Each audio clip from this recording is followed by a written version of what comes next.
በስመ አብ ወወልድ ወመንፈስ ቅዱስ አሃዱ አምላክ አሜን። ስትራ እግዚአብሔር ከመይ ሓዲርኩም? አሜን። ልዑል ቅዱስ እግዚአብሔር አምላኽና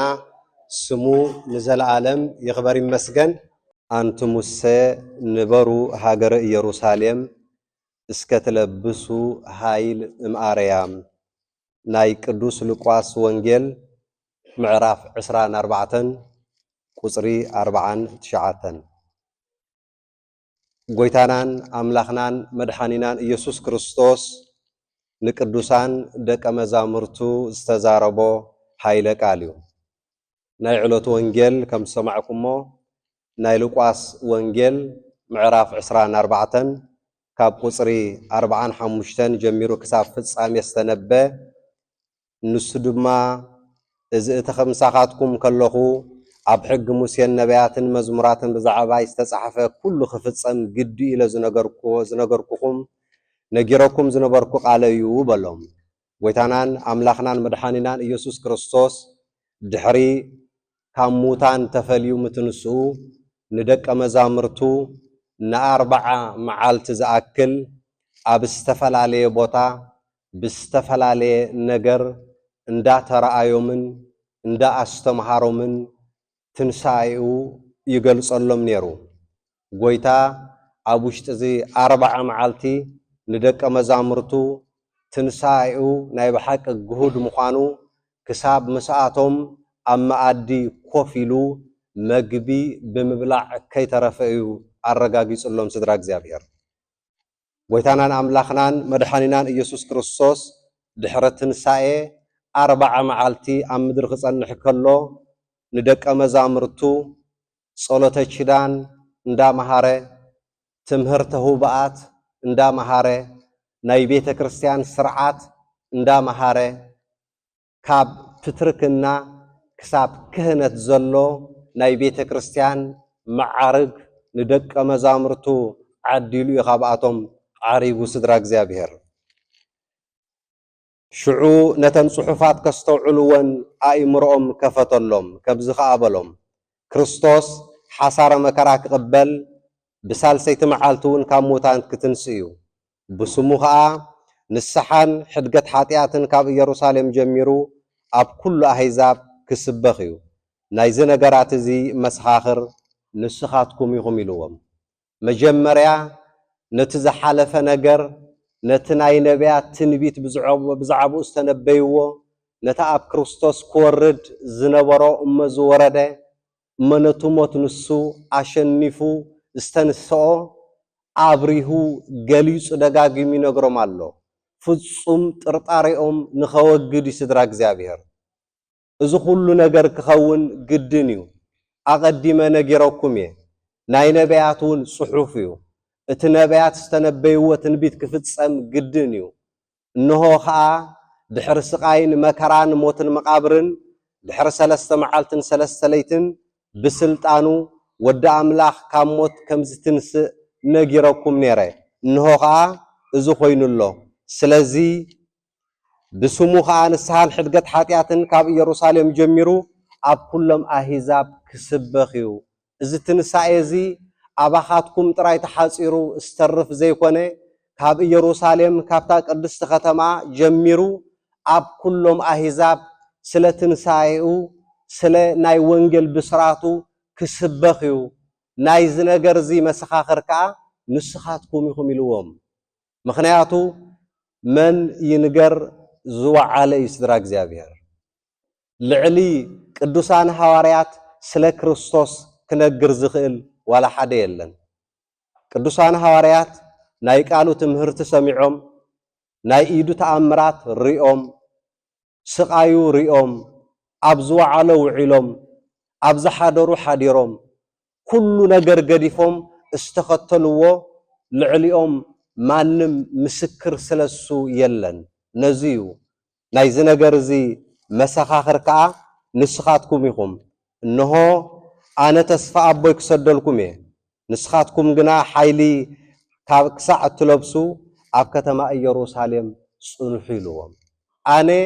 ተስፋ ናይ ኣቦ መንፈስ ቅዱስ ማለት እዩ መጸናንዒ ማለት እዩ ሓይሊ ዝህብ ማለት እዩ ትብዓት ዝህብ ማለት እዩ ፍርሓት ዘወግድ ማለት እዩ መንፈስ ቅዱስ እንድሕር ደኣ ለቢስካ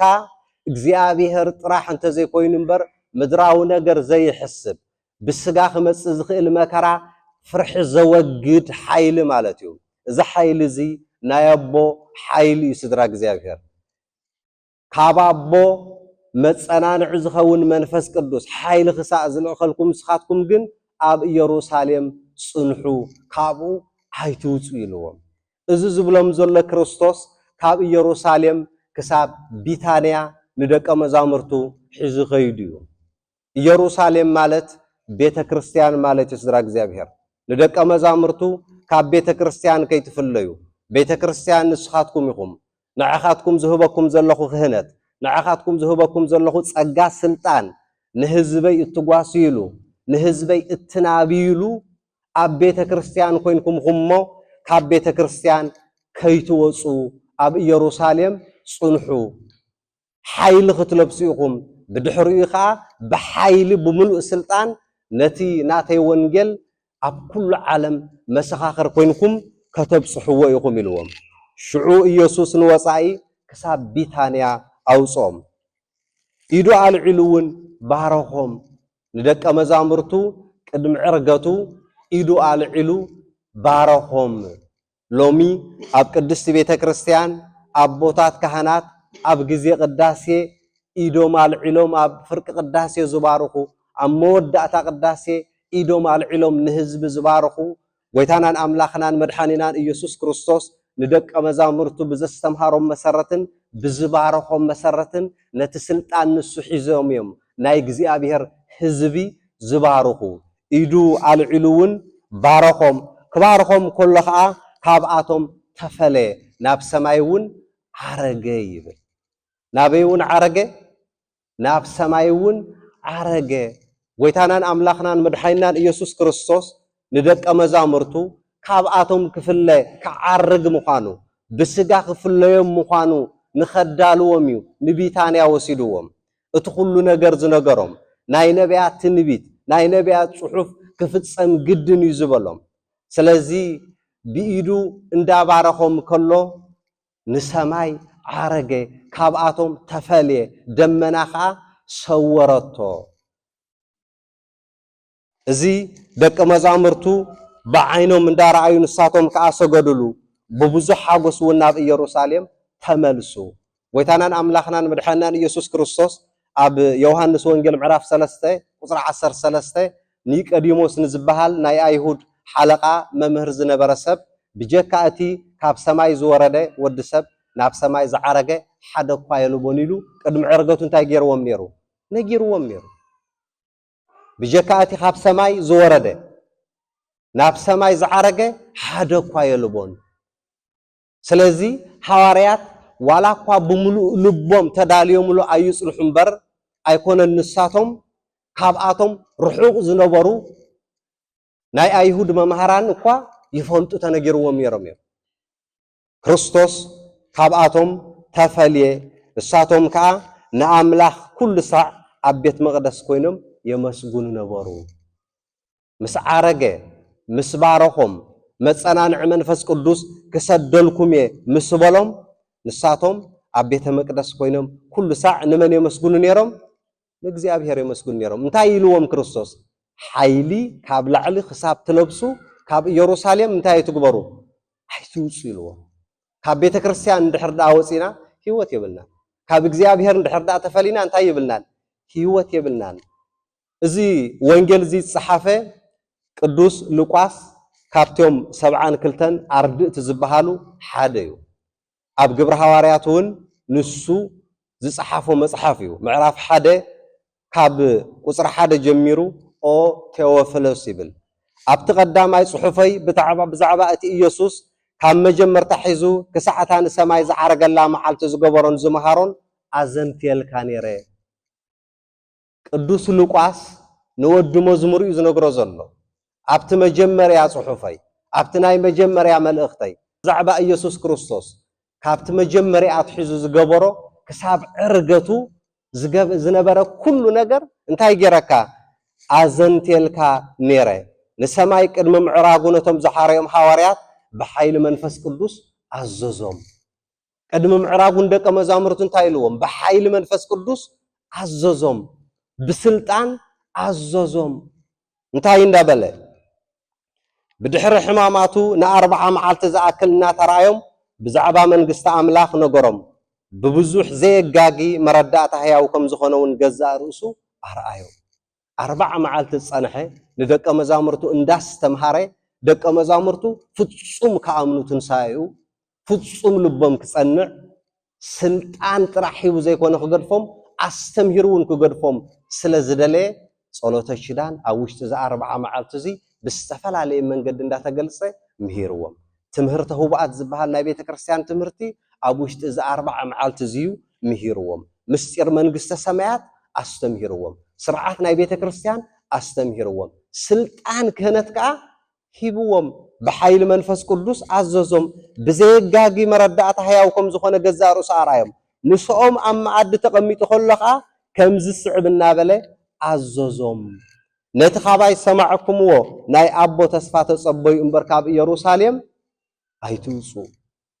ነቲ ኻባይ ሰማዕኩምዎ ናይ ኣቦ ተስፋ ዳኣ ተጸበዩ እምበር ካብ ኢየሩሳሌም ኣይትውፁ ከመይ ዮሐንስ ብማይ እዩ ዝጠምቕ ንስኻትኩም ግና ድሕሪ ቁሩብ መዓልታት ብመንፈስ ቅዱስ ከተጠምቑ ኢኹም እቲ ዝህቦም ዘሎ ስልጣን ብመንፈስ ቅዱስ ዝወሃብ ሰማያዊ ስልጣን ይስድራ እግዚአብሔር ቅዱስ ዮሐንስ ወልደ ዘካርያስ ዮሐንስ መጥምቅ ብማይ እዩ ንንስሓ ዝኸውን ጥምቀት ኣጠሚቑ ጸራግ መንገዲ ናይ ክርስቶስ እዩ መጽሓፍ ከም ዝገለጾ ነቢያት ከም ዝተነበዩሉ ቀቅድሚ ክርስቶስ ዝኸይድ ድምፂ እዩ ዮሐንስ መጥምቅ ስለዚ ንንስሓ ዝኸውን ንሕድገት ኃጢአት ዝኸውን ብማይ የጠምቕ ነይሩ ንስኻትኩም ግን ከምኡ ይኮንኩምን ድሕሪ ቁሩብ መዓልታት ብመንፈስ ቅዱስ ከተጠምቑ ኢኹም ኢልዎ ሎሚ ቅድስቲ ቤተ ክርስቲያንና ንደቃ ንውልዳ እትህቦም ጥምቀት እዚ ጥምቀት እዚ ስድራ እግዚአብሔር ፍጹም ወዲ እግዚአብሔር ዝገብር ውሉድነት ናይ እግዚአብሔር ዘልብስ ስምና ኣብ መንግስተ ህይወት ኣብ መጽሓፍ ህይወት ኣብ ሰማያት ዘጽሕፍ ደቂ ኣምላኽ ዝገብር ጸጋ ጥምቀት ያትህብ ክርስቶስ ንደቀ መዛሙርቱ እዚ ሂቡ ተፈልይዎም ኣብ መዓዲ ምስ ተቐመጡ ከዓ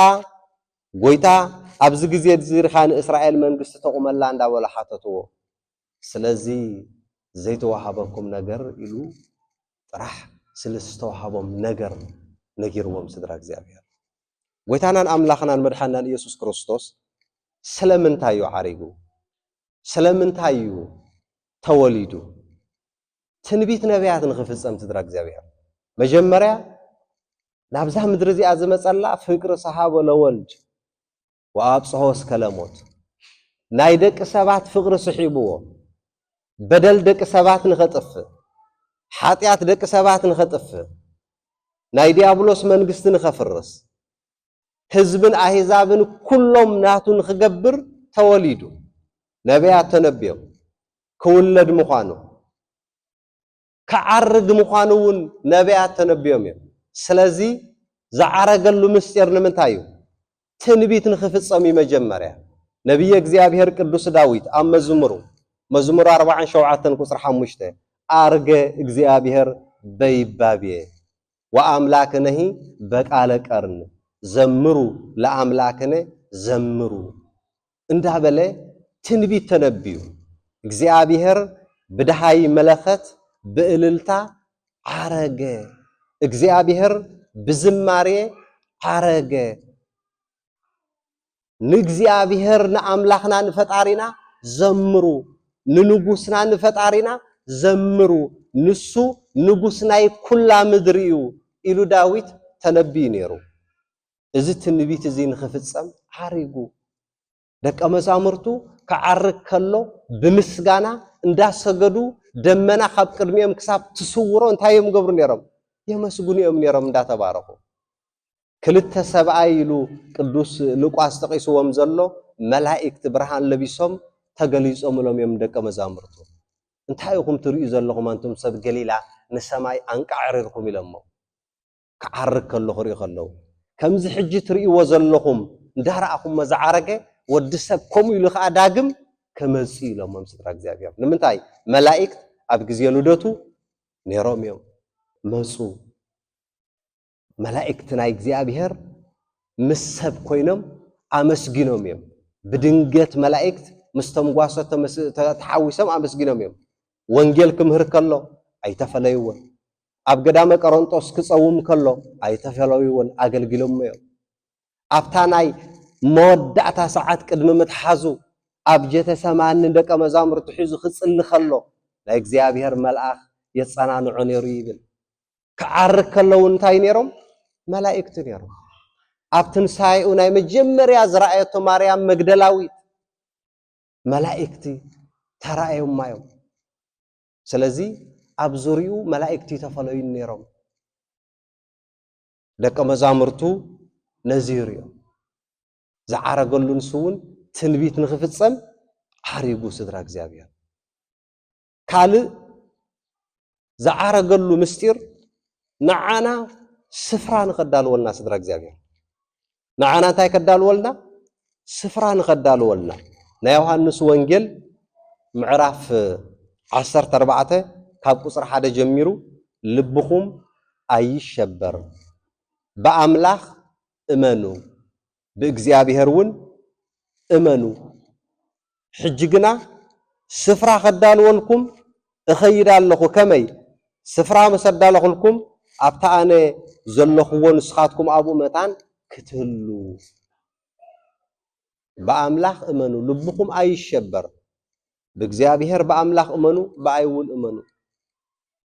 ኣብ ቤት ኣቦይ ብዙሕ መሓደር ኣሎ ሕጂ ኣነ ካባኻትኩም ክኸይድ ዝኸይድ ዘለኹ ንዓኻትኩም እንታይ ከዳልወልኩም የልዎም ስፍራ ከዳልወልኩም ስፍራ መሰዳለኹልኩም ከዓ እንታይ ክገብር ክመጽ ናብቲ ዝኾነ ንስኹም ትፈልጥዎ ኢኹም ክመጽ ምስ መጻኹ ከዓ ምሳይ ክወስደኩም ስለዚ እግዚአብሔር ጎይታናን ኣምላኽናን መድሓኒናን ኢየሱስ ክርስቶስ ንሰማይ ዝዓረገ እንታይ ክገብር እዩ ንዓና ስፍራ ንኸዳሉ እዩ ስድራ እግዚአብሔር ስፍራ ንኸዳልወልና ልብኹም ኣይሸበር ኣይትጨነቁ ብእግዚአብሔር እመኑ በአይውን እመኑ ኣብ ቤት ኣቦይ ብዙሕ ማሕደር ኣሎ እቲ ማሕደር ንሱ ከዓ መን እዩ ዘዳልዎ ጎይታና ኢየሱስ ክርስቶስ እዩ ዘዳልዎ ስድራ እግዚአብሔር ስለዚ እግዚአብሔር ኣምላኽና ንዓና ስፍራ ንኸዳሉ እንታይ ገይሩ ዓሪጉ ስድራ እግዚአብሔር ብዕልልታ ብምስጋና ብዝማሬ ዓሪጉ ስፍራ ከዳልወልና ዓሪጉ ኣብቲ ዘዳልወልና ስፍራ ንኽነብር ግን ስድራ እግዚአብሔር ንሕና ከም ቃሉ እንታይ ክንገብር ኣለና ክንነብር ኣለና እንደቀ መዛሙርቱ እንታይ ኢልዎም ሓይሊ ክሳብ ትለብሱ ኣብ ኢየሩሳሌም ጽንሑ ንሕና ኸ ክሳብታ ናይ መወዳእታ መዓልትና ኣብዛ ቅድስቲ ቤት እዚኣ ኣብ ኢየሩሳሌም ኣብዛ ምድራዊት ዝኾነት ኢየሩሳሌም ኣብ ቤተ ክርስቲያን እንታይ ክንገብር ኣለና ክንነብር ኣለና ክንነብር ጥራሕ ኣይኮነን ክንስሕ ኣለና ብስጋን ደምን ናይ ክርስቶስ ነፍስና ኣኽቢርና ክንነብር ኣለና ነታ ዘይተሓልፍ ናይ ዘላለም ህይወት ድልዋት ኮይና ክንነብር ኣለና ስድራ እግዚአብሔር ኣብ ምድሪ ምንባርና ንሰማያት እስተዳለኻ ኮይንካ ንምንባር ጥራሕ እዩ ስድራ እግዚአብሔር ኣብ ምድሪ ምንባር ካልእ ዋጋ የብሉ ኣብ ኢየሩሳሌም ጽንሑ ሓይሊ ካብ ሰማይ ክሳብ ትለብሱ እግዚአብሔር ኣምላኽ ንዓና እውን ናብቲ ዘዳልወልና ስፍራ ብርግጽ ኣዳልዩልና እግዚአብሔር ስፍራ ኣሎ ንዓና እቲ ስፍራ ንሱ ክንኣትዎ ዲና ኣይ ክንኣትዎን ግን ንውስን መን እዩ ነፍሲ ወከፍና ኢና ንውስን ናይ ነፍሲ ወከፍ ናይቲ ተዳልዩ ዘሎ ስፍራ መእተው መፍትሕ ኣብ ኢድ ነፍስ ወከፍና ኣሎ እንታይ እቲ መፍትሕ ንሱ ንስሓ ንጹህ ልቢ ንመንግስተ ሰማይ ዝተዳለወ ሰብ ኮይንካ ምንባር ብስጋ እንደምናይ ወልደ እግዚአብሔር ናይ ክርስቶስ ነፍስኻ ኣኽቢርካ ምንባር ካብ ኃጢአት ምርሓቅ ካብ ዝሙት ምርሓቅ ካብ ቂም ካብ በቀል ምርሓቅ ኣብ ቤት እግዚአብሔር ካብ ምቅላድ ነፍስኻ ምግታ ንናይ እግዚአብሔር ስፍራ ብልምድኻ ምምልላስ ምቁጣብ ንቤት አምላኽ ብፍጹም ልብና ብምፍራሕ እግዚአብሔር ብምፍራሕ ነቲ እግዚአብሔር ዘዳለወልና ስፍራ እንታይ ክንገብሮ ንኽእል ኢና ክንወርሶ ንኽእል ኢና ስድራ እግዚአብሔር ብፍቅሪ ምንባር ካብ ስስዕት ናይ ዝዓለም እዚ ሓራ ብምዃን ደቀ መዛሙርቱ ኩሉ ገዲፎም እዮም ስዒቦም ስድራ እግዚአብሔር ኩሉ ነገሮም ገዲፎም እዮም ስዒቦም ስጋኦም ከመሓደሩሉ ዝኽእሉ ኩሎም ነናቶም እንጀራ ነይርዎም እዩ ኩሉ ገዲፎም ስዒቦም ናብራና ንግደፍ ኣይኮነን ትመልእኽቲ ስራሕ ኣይንስራሕ ኣይኮነን ትመልእኽቲ ብስጋና ንእግዚአብሔር ንርባሓዮ ጥዕና ሂቡና እንዳሰራሕና በቲ ሰሪሕና እንረኽቦ ገንዘብ ንእግዚአብሔር ንውረሶም ጌርና ስድራ እግዚአብሔር ጽድቅ ንስራሓሉ ስድራ እግዚአብሔር ካብ ኃጢአት ተፈሊና ብጽድቅ ንንበር ስድራ እግዚአብሔር ኣብ ቤቱ ምንባር ማለት ብንስሓ ምንባር بفقر منبار لأن حد حدك بمتحللاي منبار أننا وجدك تعبي وجدك إن وجدك استسبره تحط منفس لبيسك منبار مالتي سدراك زابير السيو مخنيات انت خجبر سلازم تصام موداتا كواسد الناس لازم تص داويت انتايلو እግዚአብሔር ገሃደ ይመጽ ወአምላክነሂ ይያረምን እሳት ይነድድ ቅድሜሁ እግዚአብሔር ልክዕ ከምቲ ዘዓረጎ ተመላእክት እንታይ የሚለሞም አንቱም ሰብ ገሊላ ንምንታይኩም ንሰማይ አንቃዕረኩም ትጥሙቱ ዘለኹም ወዲ ሰብ ከምቲ ሕጂ እንደዓረገ ትርእይዎ ዘለኹም ክመጽእ ከሎ ብደመናኻ እንታይ ክትገብሩ ኢኹም ክትርእይዎ ኢኹም ደመና ካብ ዓይኖም ክሳብ ትስውሮ አንቃዕረሮም ይጥሙቱ ስለዝነበሩ ደመና ናይ እግዚአብሔር ክብር ዝግለጸሉ ይስድራ እግዚአብሔር ይጥሙቱ ስለዝነበሩ ከመጽዩ እሱውን ቀድም ይልዎም እዩ ካባኻትኩም ክኸይድ የምስኮድኩ አይትጨነቁ አይትረበሹ በእግዚአብሔር እመኑ በአይውን እመኑ አቤት አቦይ ብዙሕ ማሕደር አሎ እቲ ስፍራ ንሱ خدالو እዝኸይድ ዘለኹ መሰዳለኹ አኽመጽ ንምንታይ መታን ክወስደኩም مسحي من باري زحشكم يلوم دق مزامرته دق مزمور ناي كريستوسينا كلاتنا سدرا እግዚአብሔር نحنا دق مزمور إنا دقوينا بسبون بدمون زخبرنا إنا سدرا እግዚአብሔር ስለዚህ ነተስተዳለወልና ስፍራ ንኽንወርስ እትስተዋሃበና አበርባዓን አብ 80 መዓልትናስተዋሃበና መንፈስ ቅዱስ ዘለበስናዮ ኃይሊ ንዑ አጽንዕና ንዑ እንዳፈርحنا ንዑ ተገዚእና ነትዘይሕሱ نتزيت تالل أب نفسنا زل منفس قدس نصوح لنا نعو اندا سمعنا بو تجزينا لا እግዚአብሔር መንግስትን ንኽንወርስ لا እግዚአብሔር ቅዱስ ፈቃድ ይሁን وسبحات لእግዚአብሔር